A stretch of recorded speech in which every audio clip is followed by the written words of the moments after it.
I am Dr. Vignesh from third year postgraduate emergency medicine from Tanjore Medical College. A 50-year-old male patient was brought to the ER with the complaints of breathing difficulty for the past 3 days and noisy breathing for the past 1 day.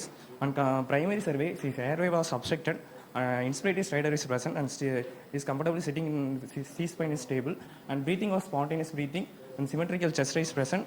Dyspneic and tachypneic, saturation maintained, room air is 94 and room air with 99 with a 6 liter of NRM and respiratory rate for 24 per minute. Bilateral air entry reduced and bilateral VC is present. Next one. On circulation is pulse rate of 101 per minute and BP of 110/70 per millimeter mercury. All peripheral pulse are felt and capillary refill time less than 2 seconds. Disability wise, this patient is conscious oriented. If this is 15/15, so obey the commands. Moving all 4 limbs, but by on inspection there is a bilateral upper limb wasting present and hand muscle wasting is present. Temperature 98.7 degree Fahrenheit and profuse sweating is present. Next question. The patient was presented with inspiratory status, probably upper airway obstruction. We did a awake intubation with the video laryngoscopy. It shows. Inspiratory status. So vocal cord is in paramedian position. It's a bilateral abductor palsy that found to be here. So we obtained ENT opinions that was a bilateral vocal cord movement restricted. It's abductor palsy. We plan to proceed with the emergency tracheostomy. Next. So due to upper obstruction at the inspiratory side, the vocal cord in paramedian position, the intubation could not be done. And hence we proceed with the IV procedural sedation with the injection bed and ventiline with the bag and mask ventilation with the brain circuit. Emergency tracheostomy done with the portex tracheostomy in ED and patient connected to after procedure. TP is O2.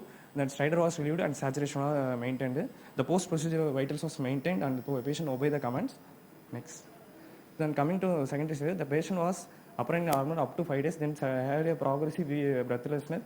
And there is no history of chest pain, palpitation and other symptoms, cough and sputum, fever, hemoptysis, and is only history of noisy breathing present with hoarseness of mind and breathing difficulty.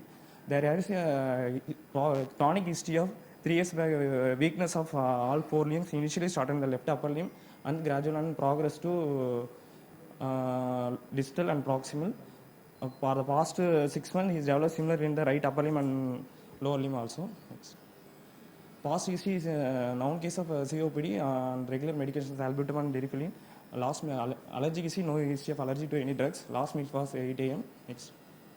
Head to toe examination, the patient is conscious, oriented, afibrillate, no icterus, pallor sinuses, no pedal tachypneic, profuse sweating is present, stridor is present, bilateral people 2 mm reactive to rate, no facial asymmetry, and bilateral proximal distal muscle wasting is present in upper limb and passivation noted in the anterior chest walls, bilateral shoulder, severe S1 S trigger, no murmur, RS bilateral air entry, V is present.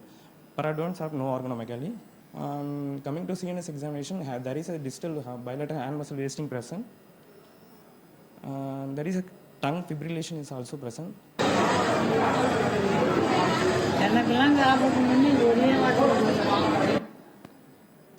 Obviously, so the proximal is weakness of the bilateral shoulder and distal muscle weakness of the hands. Summary: a patient presented with a noisy breathing and breathing difficulty, bilateral upper limb weakness and bilateral hoarseness of history of hoarseness of eye with the swallowing difficulty and weakness of bilateral upper limb. There is some obvious wasting present and fasciculation present in the anterior abdominal wall. And on examination of CNS, there is a brisk and deep tendon reflex, bilateral vocal cord abductor palsy, and tongue fasciculation also present. There is no sensory and bowel bladder examination while examining. On history wise, the provisional diagnosis is upper obstruction due to with the stridor at the glottic level, the bilateral vocal cord palsy with the bilateral upper limb weakness, most probably associated with the bulbar weakness. There is a history of dysphagia and vocal cord involvement. The procedure done was emergency tracheostomy. After the patient improved, the patient for other this was a treatment given in our ED with the emergency tracheostomy and other fluids and other management. And patient further follow-up in neurology department. The electromyogram showed the reports showed suggestive of M and D. It's the final diagnosis bulbar with the bibrachial weekend of motor neuron disease. The clue to the diagnosis is the weakness of the bilateral upper limb and obviously the wasting of present with the fasciculation present that indicates of lower motor lesion, and there is a brisk tendon reflex suggestive of upper motor neuron lesion with the bilateral local abductor in that indicate the bulbar weakness, and fasciculation also present indicate the lower muscle weakness. The EMG also proved that it is positive fibrillation. So in emergency situation we come across the stridor most commonly like foreign body anaphylaxis and any inflammatory or infective condition, but it's one of the rare condition like in motor neuron lesion can present as a stridor. Thank you.